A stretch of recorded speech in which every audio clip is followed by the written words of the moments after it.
আহিছোঁ নগাঁও শ্যাম মন্দিৰ গৈ আছোঁ আমি আজি ৰাতিপুৱা ওলাইছোঁ 5টাত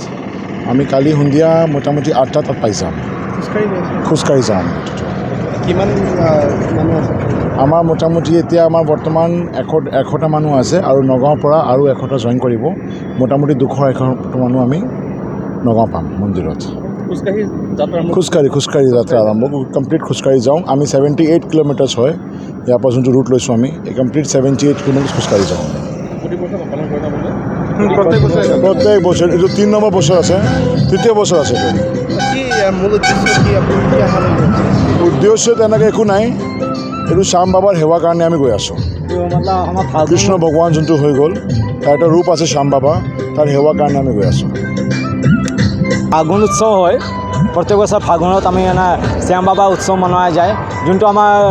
ৰাজস্থানত খাটু শ্যামজী মন্দিৰ আছে তাৰ পৰা এইটো আৰম্ভ হৈছিলে আৰু এতিয়া নগাঁৱতো আমি প্ৰত্যেক বছৰ আমি গৈ আছোঁ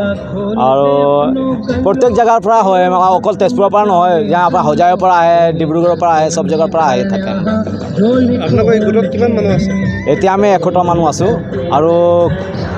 হাফ কমপ্লিট হোৱাৰ পাছত আৰু 100টা মানুহ আমাৰ জইন হ'ব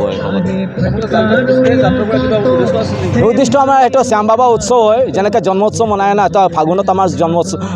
শ্যাম বাবা উৎসৱ হয় সেইকাৰণে এইটো চব জেগা অকল তেজপুৰৰ পৰা নহয় পূৰা ভাৰতৰ পৰা এনেকুৱা যাত্ৰা ওলাই থাকে এইটো ফাগুন মাহতে হয় ফাগুন খাটু শ্যামজী আমাৰ বৰবৰিক নামেৰে জনা যায় তেওঁ মানে ৰাজস্থানত গৈছিল নৰ্থ ইষ্টৰ পৰা গৈ ৰাজস্থানত